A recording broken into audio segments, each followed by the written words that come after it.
and welcome to Kuma English Listening Hub. Today's topic is something many people dream about: living in another country while keeping your current job.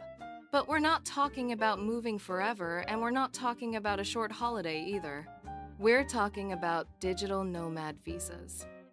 A digital nomad visa is a legal way to live in a country for several months or even a few years while working remotely for a company or clients outside that country. It became popular after many workplaces switched to remote work. Suddenly, people realized they could answer emails from a different time zone, join meetings from a sunny apartment, and explore a new place after work. In this episode, we'll look inside the digital nomad visa experience. What these visas really allow, who can apply, what the real costs are, and what daily life is like when your office is overseas. Let's begin with the basic idea.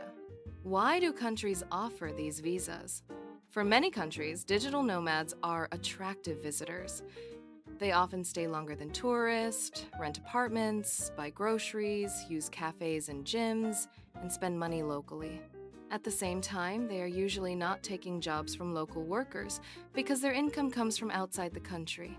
So, governments try to create a system that brings in long-term visitors and supports local businesses. But there's an important detail. A digital nomad visa is not the same as a work visa. A normal work visa often means you are employed by a local company and pay taxes as a local worker. A digital nomad visa usually means you are allowed to live in the country while working for foreign employers or foreign clients. However, each country sets its own rules. So the first big lesson is this. Digital nomad visa is a general label, not one single type of document. If you want to apply, you must read the specific rules of the country you're interested in. Now, who can normally apply? Most programs ask for proof of stable income. The government wants to know you can support yourself and you won't need local financial help. Some countries ask for a minimum monthly income, and others ask for a certain amount of savings in your bank account. They also often ask for proof that you work remotely.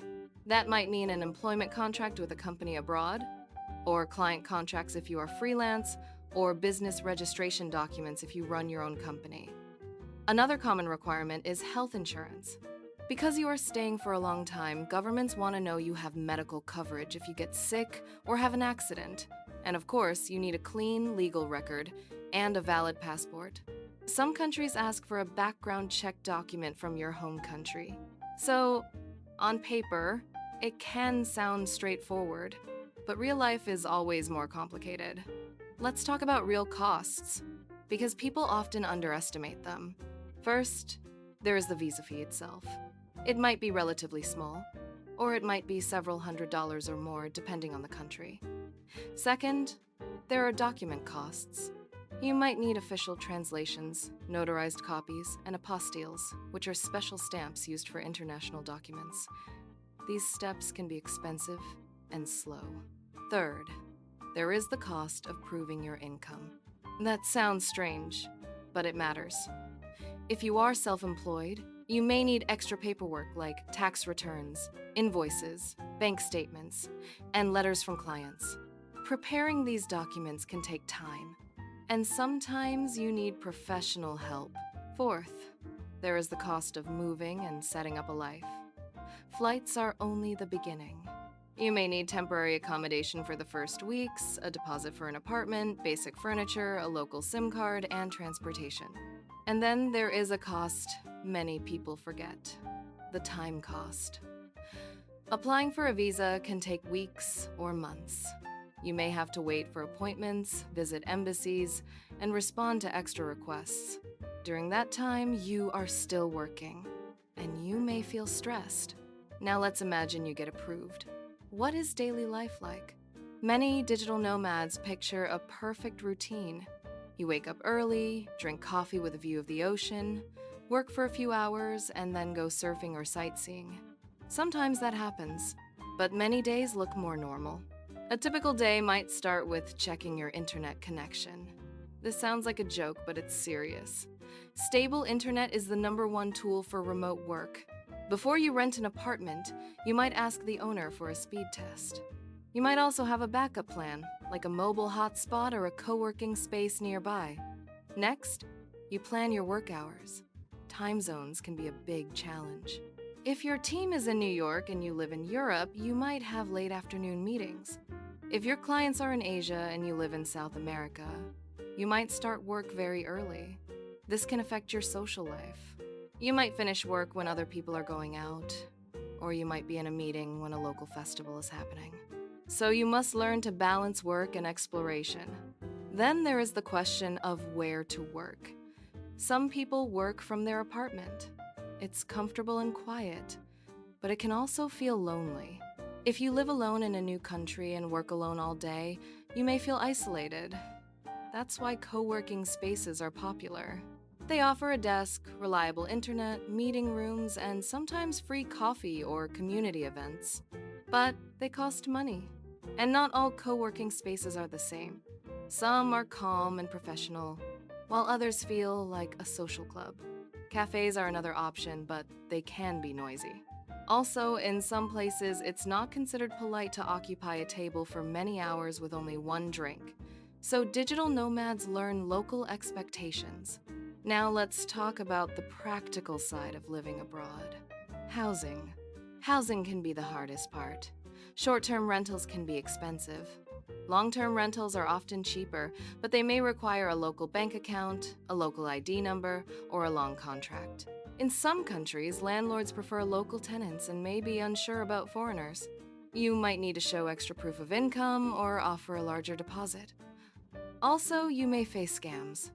For example, a fake landlord might ask you to pay before showing the apartment. So, a good rule is, if a deal looks too perfect, be careful. Another daily issue is bureaucracy. You might need to register your address, get a residence card, or visit an immigration office after arrival. You may need to book appointments online, and the website may not be user-friendly. This is where patience becomes a skill. Some people feel frustrated because they expect everything to work like it does at home. But every system has its own logic.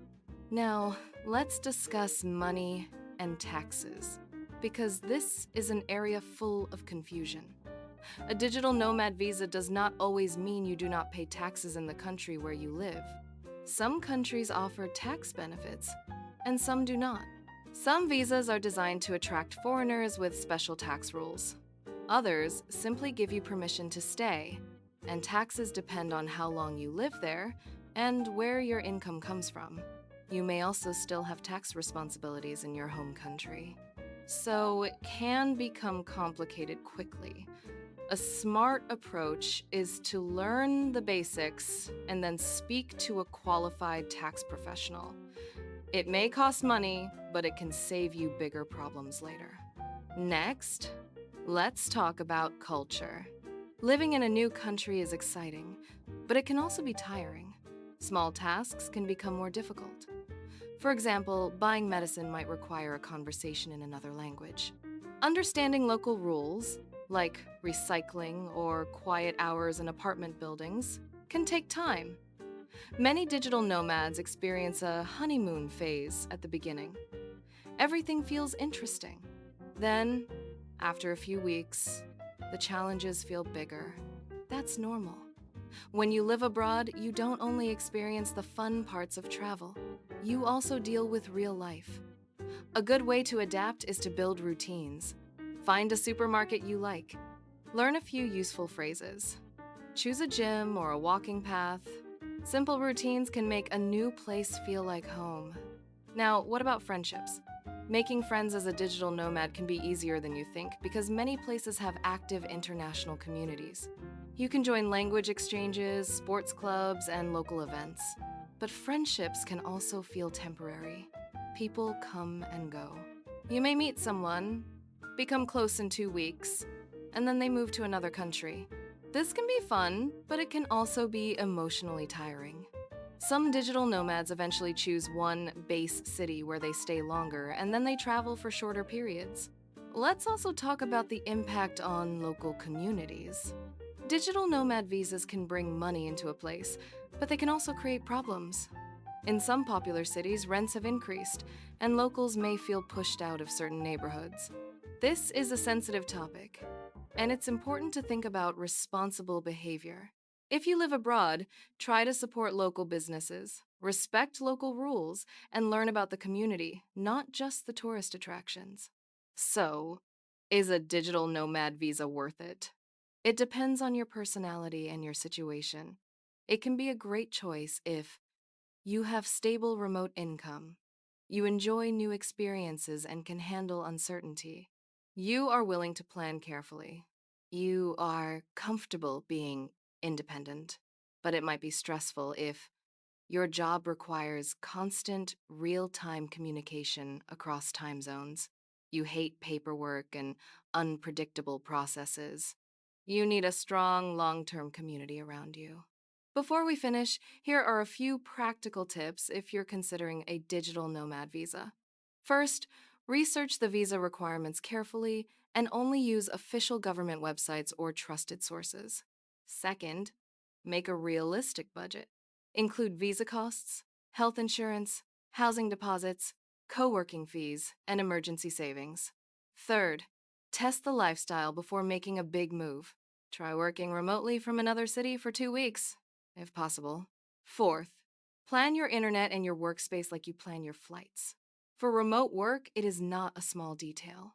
And finally, remember that the goal is not to live in a perfect postcard. The goal is to create a life that works for you in a different environment. Thanks for listening to Kuma English Listening Hub. If you'd like, listen again and focus on how we used practical vocabulary about visas, housing, and daily routines. And if you want a challenge, try summarizing the episode in 5 sentences using your own words. See you in the next episode.